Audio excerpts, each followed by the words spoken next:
Hello and welcome to this personal statement YouTube video. Today we're going to be learning how you can smash your personal statement. By the end of this video, the university tutors are going to be letting you in quicker than they can say Wingardium Leviosa. Hang on, sorry, who are you? I, my friend, am your TikTok alter ego. Okay, so you're my TikTok self. Why are you on my YouTube channel? I noticed you were a little short on the follower front, so I thought I'd help you out. It's not about the followers. It is a bit about the followers. No, it's not. It is a bit about the followers. It's not about the followers. It's about imparting wisdom to the younger generation. I have 14,000 followers. How many subscribers do you have? Your videos are a little bit boring. So I don't know what you can get across with your little TikToks, with your little 15 seconds. They sound very cute, but what I'm trying to do is serious stuff here, okay? So can you back off? Hello and welcome to yet another episode of Beyond the Blackboard. This is part 2 of the personal statement series where we're breaking down the personal statement and how to make it outstanding into 4 easy to follow videos. And we're going to be getting personal statement expert and researcher Ollie in from UNIRISE to lead us through an activity like the last video on how to make an outstanding topic paragraph. This is the main chunk of the personal statement. It's the paragraph where you can really show how your mind works and how you can critically analyze and evaluate bits of information related to your course. Essentially, you're showing the tutors how you think. And as with the last video, this is not a passive experience. This video, what I want you to do is engage with the activity like I am, that you'll see in a second. And what Ollie's going to ask us to do, and I want you to do as well, is to choose between 3 paragraphs, real life personal statement paragraphs, which is the best and which is the worst. I'll let you know when that happens. Before we get on to it, if you want weekly content similar to this, helping you with boosting your grades, working towards university or building your future, then please do hit that subscribe button. I do weekly videos Thursdays 5 PM, so put it in your diary. As well as much better study tips, check out the Beyond the Blackboard TikTok page with me, the alter ego. Shut up. Okay, here we go.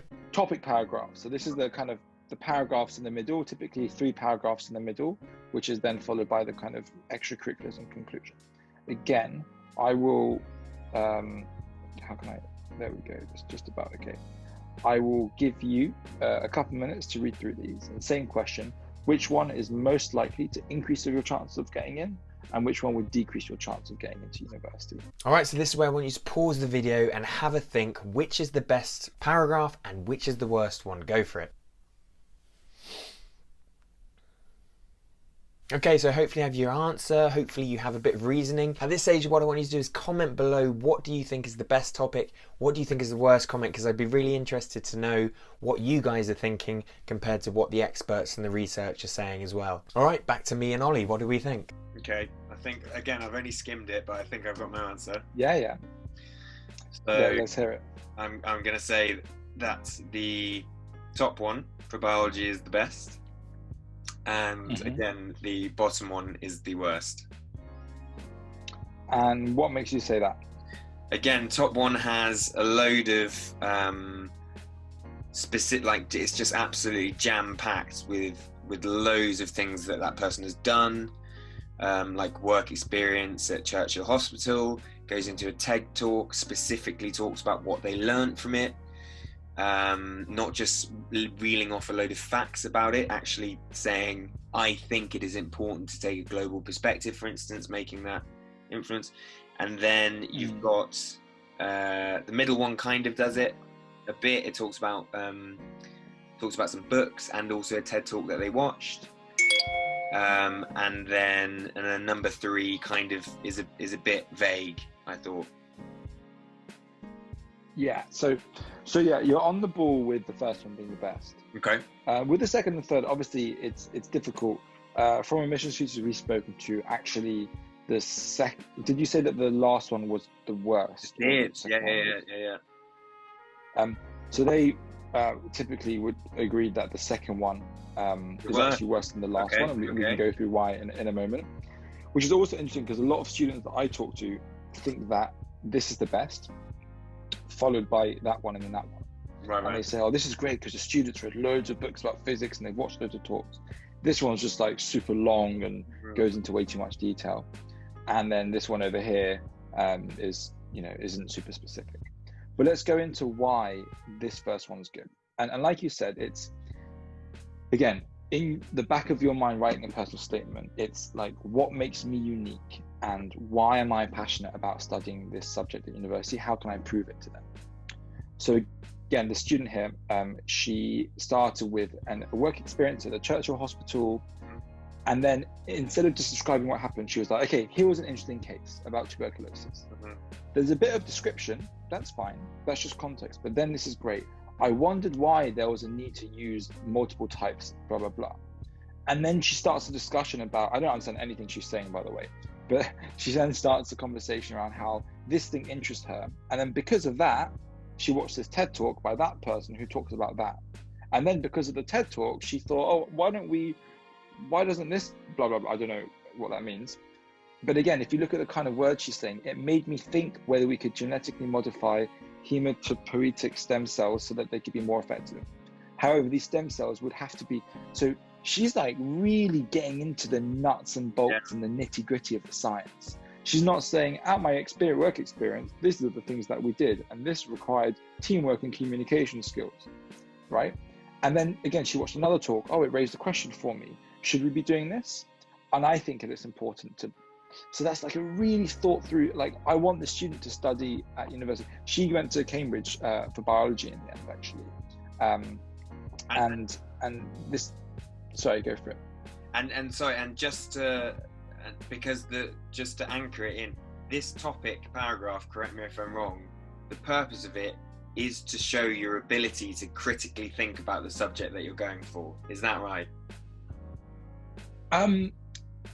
That's not entirely right. So the purpose of the whole statement is to prove to the admissions tutors that you really want to study this subject at university, and that you are able to cope with the demands of studying that subject and everything else that comes around university.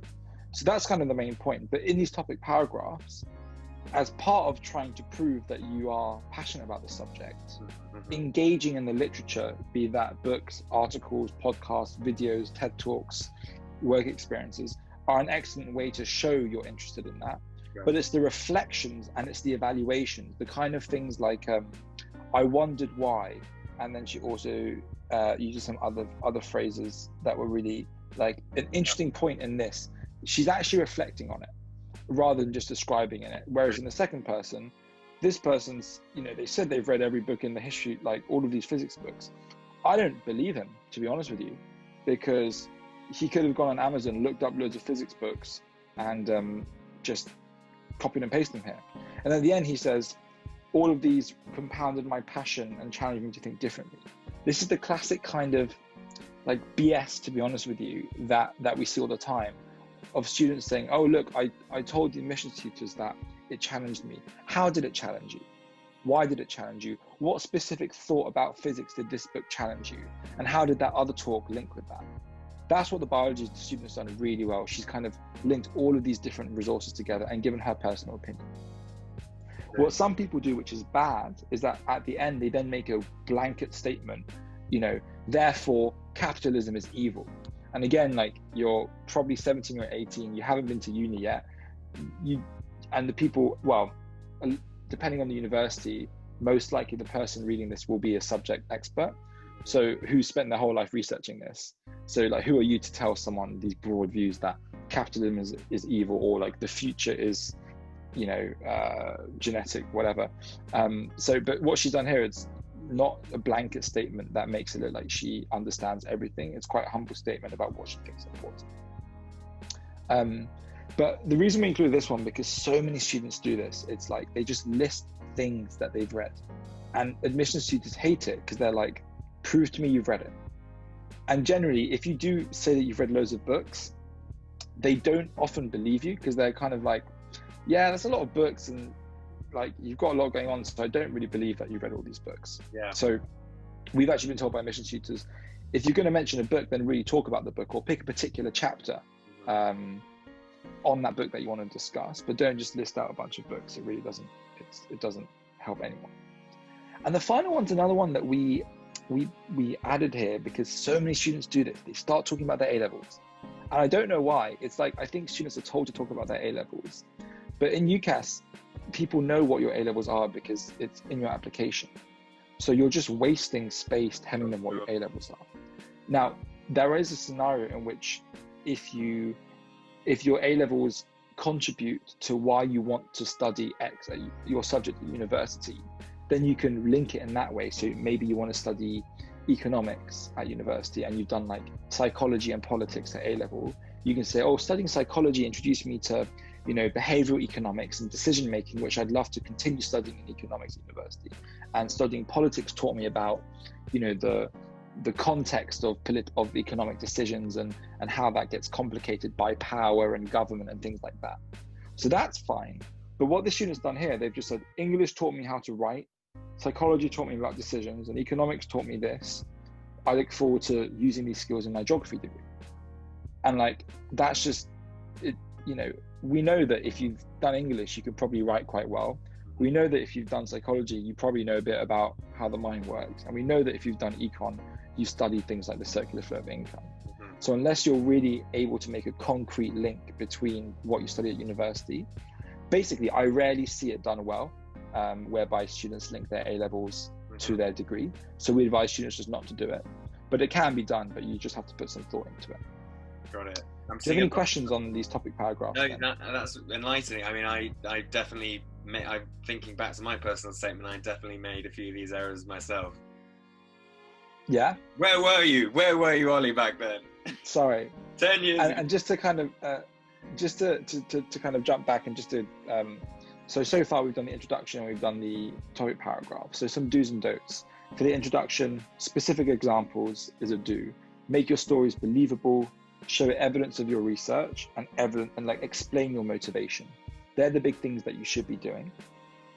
In your introduction, things that you shouldn't be doing is just like definitions and descriptions, and then vague or generic waffle.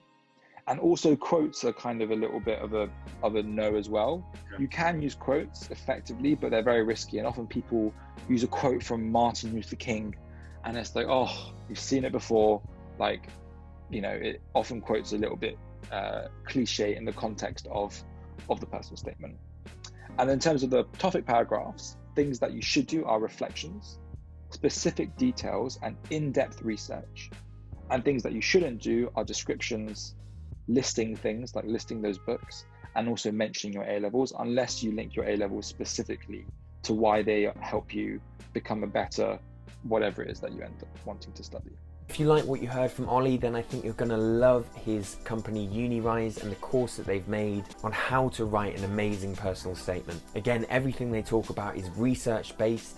It's not just general wisdom, they're not just making it up. So if that sounds interesting, I'm going to put a link in the description below. Alright guys, I really do hope that was useful. Let me know how you found this video in the comment below. If there's anything that you found surprising about what Ollie's saying, and has this video changed your view on how personal statements should be written? As I said at the beginning of the video, please do give this video a like and the channel subscribe. It really does help me out, because as quite a small YouTuber, as you can see, every single subscriber, every bit of engagement really does mean a lot, and makes me feel like I'm helping you guys, which is essentially what this YouTube channel is about. Until next time, see you later. By the end of this video, the University Tutors are going to be letting you in quicker than you can say Wingardium Leviosa. I can't even say that. So the University of your dreams is going to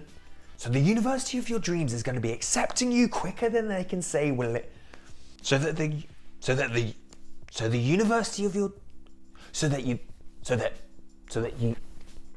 university's tutors are going to be letting you in, so that the university tutors are going to be letting